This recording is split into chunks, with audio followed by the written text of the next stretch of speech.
ডারবানের কিংসমেডে অনুষ্ঠিত প্রথম টি-20 ম্যাচে দুর্দান্ত অলরাউন্ড পারফরম্যান্সে দক্ষিণ আফ্রিকা 11 রানে জয়লাভ করে সিরিজে 1-0 ব্যবধানে এগিয়ে যায়। দক্ষিণ আফ্রিকার জর্জ লিন্ডে ম্যাচের নায়ক হিসাবে আবির্ভূত হন।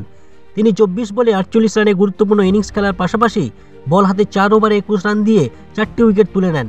প্রথমে ব্যাট করতে নেমে দক্ষিণ আফ্রিকা 183 রান তোলে।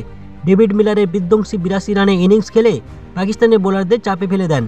পাকিস্তানের সাইন্সা আফ্রিদি 22 রান দিয়ে 3টি উইকেট নেন এবং আরবার আহমেদ 37 রান দিয়ে 3টি উইকেট নিয়ে ভালো বোলিং করলেও মিলারের ব্যাটিং আক্রমণের কাছে অসহায় হচ্ছিলেন।